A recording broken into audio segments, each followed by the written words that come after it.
for the young at heart. My name is Lucille Jerome, and I'm the Director of Social Services at Duval Senior Care in Lowell, Massachusetts. We're at the Cregan Center at Lowell Senior High School, and students are broadcasting this program for us today. I have two guests because our program today is going to focus on seniors and traveling, with a minor focus on educational travel, and I emphasize the minor as a juxtaposition here because we're going to talk a lot about that. My two guests are Nancy Nordstrom. She's a consultant, an author, and a speaker. I think her book title is well known in the area now, is Learning Later, Living Greater. You're Never Too Old to Learn. And my other guest is Paula Burke, who's the Associate Vice President at Elder Hostel, their registration services. Without further delay, I'm so glad you could come today. Thank you. Okay, there's so much to talk about, and I'm interested, for example, in Elder Hostel and how it got started. Whose idea was that? Well, it got started in 1975 by Marty Knowlton and David Bianco. It was their brainstorm, and it started with New Hampshire University, is that correct? And University of New Hampshire in Durham. In Durham, New Hampshire. Okay. And they started running Elder Hostel programs. Okay, so it's been around a while, and it's got a very well-received reputation. What are some of the programs that are offered at Elder Hostel? And not only that, but how does it differentiate itself from a straight vacation? Because I'm thinking in terms of there are day trips, there might be weekend trips, trips within the country, and international trips. And that's just educational travel, aside from vacations just for fun. So could we talk a little bit about that? Because our audience, I think, needs to know that there are these opportunities. Elder Hostel is all about education, and it's all about hands-on education as well. You can immerse yourself in India's 2,000 years of history. You can learn to paint in Nantucket. You can investigate hot air ballooning with your grandchildren, which is amazing. You can conduct research to help protect endangered species. It's truly about education, and worldwide, we're in 90 countries. 90 countries. 90 countries. All right, then. You mentioned grandparents traveling with their grandchildren? Yes. Okay, so you have even programs for that. We do. We have intergenerational programs, and they certainly fill up quickly. I think that grandparents and even anybody can take a younger person with them, somebody that's special in their lives, and I think it provides an amazing bond when you attend a program together and you're learning together. Yes, I agree. And in terms of how do people learn about Elder Hostel, for example? I think it's mostly word of mouth. Mostly word of mouth at this point? Mostly word of mouth, but keep in mind that there's 160,000 older adults that travel with us every year. So that word of mouth has worked. Sometimes we're on NPR, and there are other media venues as well. Newspapers pick up articles, but we really do rely on word of mouth. Okay. I do, you're being a little modest there too, because you do have a website. I've seen your website, and it's excellent. We have a phenomenal website. Excellent. Absolutely. Yes. And it has everything in it, all of our programs, detailed itineraries, it covers programs everywhere, all over the world. Our website it's very easy to use and navigate. So between word of mouth and maybe the internet and NPR and maybe today's program, there's a number of ways people can learn about how they're not too old to learn and travel. There's no such thing as old in our vocabulary anymore, is there? For me, I think old is a state of mind. I think so. And it doesn't matter what age you are. When I first started with Elder Hostel, which was 11 years ago, and I started answering phone calls, I had a phone call from a 91-year-old woman who called to cancel a biking program in Australia because she broke her thumb. Oh, dear. So, and she was so upset that she couldn't attend. So I truly believe age is a state of mind. It is a state of mind. Yes. Right. And you found that out when you were writing your book, didn't you? Absolutely, absolutely. And part of the book is devoted to educational travel. I think it's important that we differentiate between educational travel and regular vacations. Good point. Because there is a difference. Educational travel is all about absorbing the essence of the place, the history, the culture, the politics of the area that you're visiting. Elder Hostel likes to say that the whole world is your classroom, and indeed it really, really is. Vacations are different. Vacations belong in another part of your life. With an educational travel program, you're not lying on the beach soaking up the sun or going off to play 18 holes of golf. As I said, that belongs in another part of your life. Okay. But with educational travel programs, you're learning in a creative environment. You're expanding your self-awareness. And I really think that the journey of self-awareness is all about what our after 50 years should be about. So there is very much of a difference between educational travel programs and regular vacations. Both of them are fun, and both of them belong in your life. And both of them can be in the senior age range. However, there is a difference. Thank you for pointing that out. You were going to say something. I also believe that part of that is the camaraderie. You're with a whole group of people that like to learn and explore, and they're curious. And the camaraderie that develops on these programs are amazing. You know, it's a great spot for a single person who might not have even traveled before to feel comfortable, because it is so inclusive. Let's talk more about that, because we know that widows outnumber widowers. So you're saying for women alone to travel? This is what I hear you saying. That's exactly what I'm saying. Let's talk more about that, because I'm not sure women in this age range would feel comfortable even having that thought that it would be an all right thing to do. It's a wonderful thing to do. It brings the next level of your life to you if you find you need to travel alone, and it is safe. It's a very safe environment. You know your agenda. You know what's planned. You meet wonderful people, and just because you're single, you will meet many people and make many friends. And a lot of our participants do exactly that. They will come to a program, meet people, and then travel to the next program together. So it's just a great, safe environment for somebody who's traveling on their own, even international travel, because it's very well planned. We can help you get from your city all the way through to the start of the program. That's what we do. So very safe. So your tours are planned from the flight to and from, plus the actual tour? Yes. Okay, so it's all inclusive? And everything that's in between. And everything in between. Correct. Okay, all right. Lillian, the first vacation or excursion that I took after I was widowed was an educational travel program. Now, I did not even own a passport. And I decided to spend 3 weeks in the Austrian and Italian Alps. I don't know why I did that. I think maybe because I liked the story of Heidi as a child. All right. But A good enough reason. Absolutely. Off I went. And I never felt so secure and so well cared for. We met. The couples don't stay together and the single people don't stay together. There's, like Paula said, there's a real mix. You'd be walking with one person one day to a location, for instance. The next day you might be walking with someone else. Everyone just comes together, and it's just such a cohesive group. That first night after we landed and we were in Innsbruck, a whole group of the women, married and single, didn't make any difference. We all ended up out on the balcony overlooking the river Inn, having a little glass of wine. Someone had stashed a bottle of wine in their luggage. And from then on, it was just wonderful. So I can't think of a better way for anyone who's single to travel than to think about educational travel programs. It just makes complete sense. Okay, I think I want to reiterate what I'm hearing the two of you saying. Age is no barrier to traveling alone. That's right. Absolutely. All right, then. And you're talking about the itinerary and the planning that goes into this itinerary.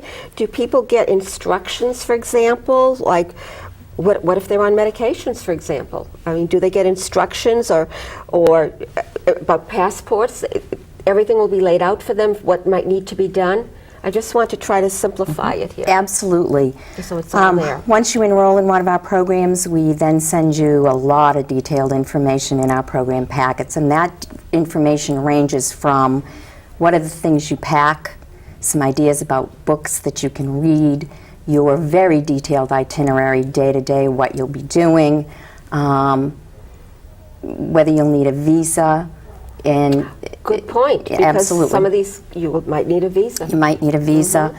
There is a health and safety form included in that packet for them to fill out. So we understand what their needs are too in case of an emergency. The best thing for people to do, depending on activity level and what type of program they're attending, is to talk to their doctor. Sure. Make sure that the program fits their needs and that they don't need additional vaccines or shots or medications. But that program packet will give them all of the information that they need. You mentioned something about levels, and I think when we were preparing for this program, you mentioned that there were 5 levels. Yes. So it goes from, maybe just a little bit about that. I mean, I don't know how much detail we need to go into right now, but I think something about these levels would be very helpful for people to understand. When people do call us and contact us, we walk through the levels of the programs with them to find a program that's suitable. Okay. But the first level, you need to be able to handle luggage and climb a few stairs. And the third level, you need to be able to walk over some uneven surfaces and walk a few blocks. And the 6th level, you need to climb every mountain and forge every sea. So you really, there's something for everyone. Okay. And I think that's what's so important is, again, Elder Hostel is very inclusive. That's our mission. Sure. And there's something for everybody at all activity levels. That's an important statement to make, that there's something for everyone. Yes. And we talked a little about international. So even if you're doing a weekend trip here in the States, you still have these 6 levels so people can understand the levels. Okay, good. Yes. Okay. I'm not sure that I'm number 6. In fact, I know I'm not number 6. I don't think I am either. What's nice, though, what's happened is Elder Hostel, in an effort to bring learning to everyone, no matter what their physical abilities, are now branching out into assisted living communities. They offer one-day programs where people of all different levels can come in and have a very interesting day there. Usually includes lunch. So they're doing a lot of this throughout the country. They're calling them one-day programs. The nice thing about Elder Hostel is you can take programs that range from 1 day to 3 days to a week to 3 weeks, depending on what you want.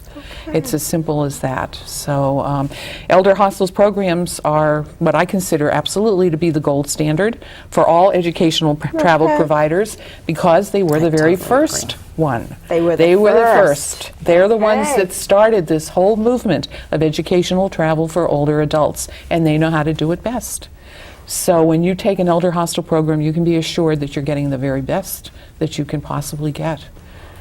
And it's taught by experts in their fields. And I think that that's very important too, and could be part of the difference between taking a tour and heading out on your own versus having a local expert teach you and show you and guide you on field trips and in classroom environments as well. So let's do like a hypothetical. Let's say there's a trip, I'm just going to hypothetical here, say Scotland.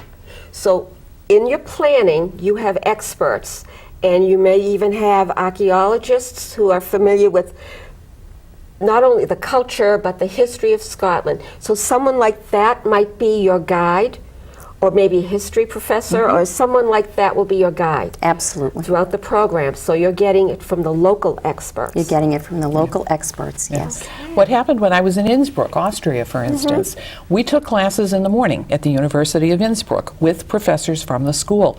And I'm thinking of one particular class that we took. He was older. He'd been there during World War II. He showed films of the Nazis coming into Innsbruck during the war, taking over Austria. That caused quite a bit of interesting discussion, shall we say, between the professor and the people that were on the program. Then, after lunch, taking what we learned in the morning, we went out to the actual site where the Nazis had marched down this main street of Austria, of Innsbruck. And as a matter of fact, while we were there, it was kind of interesting because here we are on, I think it was a Maria Strasse street, and coming down was a huge demonstration, a big civil rights demonstration. But after seeing these films of the Nazis marching down the main street, it was very wow, it was really very moving. But that's what you do on an educational travel program. You learn first about what it is you're going to see, and then you go out and you see it. So it means so much more. That's right. So it's a combination of field trips and lectures and films and slides and whatever else it is that you need to learn. Okay. Went to New York last year on an Elder Hostel program. Now, I had never been to New York as a tourist. I'd been there certainly as for work, but Sure. never as a tourist. And I hadn't seen a lot of the things that most people see when they go to New York. Elder Hostel offered a program on the sights of New York, but it was so much more, because before we went out to see something, we learned all about it. We learned how New York was developed from the 1600s and the grids of the streets Oh, my and goodness. everything. They had slides and lectures and experts come in. So when we saw these things, when we saw the Empire State Building, the Statue of Liberty, Ellis Island, and all the rest of it, it meant a lot more to us because of what we had learned previously. And the same for us. Yeah, I right, went to a right. program in Cape May, and it was the same thing.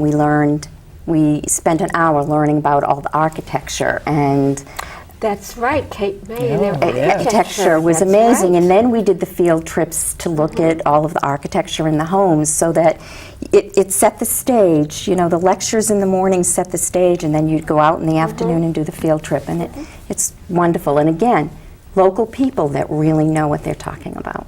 Okay. So here we are, 3 women. We've each traveled, and we learn every time we go somewhere. I mean, every time you go somewhere, you're going to learn something different, something new. What about the foods in the different countries? Do you introduce people to the specific foods, or do they eat American if they go overseas? Okay. Well, when I was in, let's see, when I was in Austria, the first night that we were there, we ate in a tavern from the 1300s. There you go. Okay, and we had some kind of a, if I'm remembering correctly, some kind of a schnitzel and meatball sort of thing. But what made it especially nice, you're sitting there and you're sitting in a building that is from the 1300s. And I remember thinking to myself, this building is older than the United States. And we went outside then, and what was waiting for us outside but one of those oompa bands? Oh my goodness. Talk about really feeling like, oh my gosh, I'm really here. It was wonderful. But we ate all kinds of different foods while we were there. They tried to, as much as possible, have the foods of the area. I got into the habit of having muesli with warm steamed milk for breakfast Okay. every day, which was something that they, offered over there. So I think Elder Hostel really Yes. does try as much as To possible. put the local flavor, when I was in France, I had cassoulet to die for, along with French wine. So we do Okay. try very hard to put the local flair Good. into the food. So you're encouraging people to really experience the country, not just tour it and then leave, but to Absolutely. experience it on different levels. To absorb the culture. Yes. Absorb that. Right. You remember that old movie, If It's Tuesday, It Must Be Belgium? It was Yes, from the yes, 1960s. yes. You went zooming by all these countries in 3 days. Elder Hostel's not like that.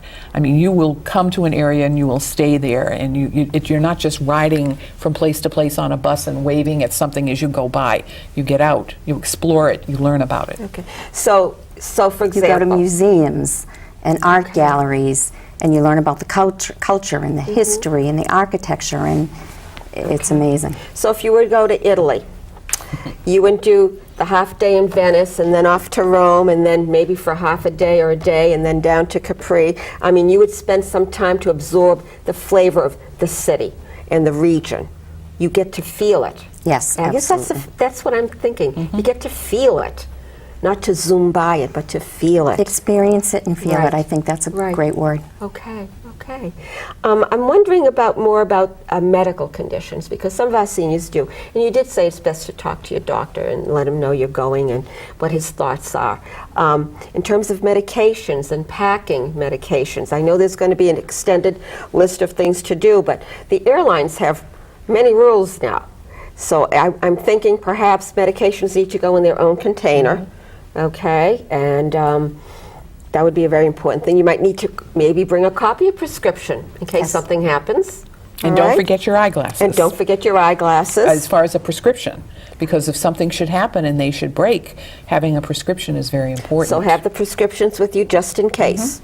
And also, you can go on the website of the Homeland Security, and they tell you what it is that you Exactly. can bring, Okay. and your Yes. medicines, for instance, needing to be in original containers, things of that sort. So Okay. that's very important as well, Okay. And they usually advise you to carry them on with you. with you in your bag. On the carry-on bag, rather. Yes. Yes. Okay, Yes. very Yeah. good. Don't pack them in your, Don't, right. yeah. Okay. Right. So things like that, this is basic nitty-gritty stuff we're talking about, but it's important. Absolutely. It's important. But also, you if know? medication needs refrigeration, we certainly can work with the participant to make that happen. Okay. So it even goes beyond, we take care, and it even goes beyond what am I bringing with me. So. Right. Now, one thing our audience might not know is that there is an office here in Lowell. Yes, there The is. National Center, as I understand. Yes. Tell me So- about the National Center. We've got our Registration Services Center in Lowell, and we have 48 people right now that answer the phone calls and talk to everybody and help them find a program that's suitable for them. We really, I think it's the highlight of my job is what our mission is all about, is connecting with the people that we talk to. And my staff will say exactly that. I love what I do. They make me laugh. I learn from them. They learn from us. So Okay. we reside in Lowell, Massachusetts. Has the office always been in Lowell? The office has not always been Okay, in Lowell. okay. The office since I've been with Elder Hostel, which is 11 years, has been in Lowell. Okay, all right. But that's the National Center, though, so you get calls from all over the We country? we get calls from all over the country. We take all calls. Okay, Yes. okay. Yes. All right, then. They have an 800 number that we'll put on at the end of the Okay, program very Yes. good. for We will- people. we We'll will do have all contact resources. information Great. and We also have a resources. website, very good website. Okay. So they can also register. That's They usually can the way also- I do it. yeah. I register right online when I found a program. We're going to Colonial Williamsburg the end of Okay. October. And we just do it right online. Very simple. And that's available 24/7. 24/7. This is very impressive, very exciting actually to hear about it. I mean, I've done some traveling too, but we're going to leave me out of this picture today, as we talked about earlier. I'm curious. But would you like to come on an Elder Hostel? You can I give me a certainly- call and I we can certainly will. get I that certainly will. arranged. I've got two ideas. I was looking through your booklets over there, and I have Good. two ideas for this year, actually. We you know? could show those as No, we well. did- yeah. Elder Hostel puts out 3 catalogs a year. Right. They have a domestic catalog, an international catalog, and then we also have what we call Adventures Afloat. And those are cruise programs all across the world. And you can get on the mailing list, and as you can see, they are very extensive. Yes, Lots I'm of looking at bedtime them. reading. Okay. Talk about the float programs, because I don't remember hearing anything about that before. Is that new, or am I just No, not I'm- aware of it? In the 10 years that I've been with Elder Hostel, they, have had them. But it isn't, you maybe don't hear quite as much about it, but they tend to go for smaller ships so that sometimes they'll take over the entire ship. And just to open this at random, in Europe, you can take a program called French Impressionists in the School of Barbizon, and then you'll be floating down the Seine and the Loire rivers, I Wow. believe. Then you can go to D-Day beaches I'm to seeing- Paris. I'm seeing Portugal. Ancient Portugal, life along the Douro River. There's just an amazing amount. Paul is probably a little more familiar with the programs than I am even. But, Mediterranean highlights from Venice to Barcelona, but you do it all by ship. And then And it's obviously wonderful. We come off. have one Boston to Montreal, which is great. It starts Yep.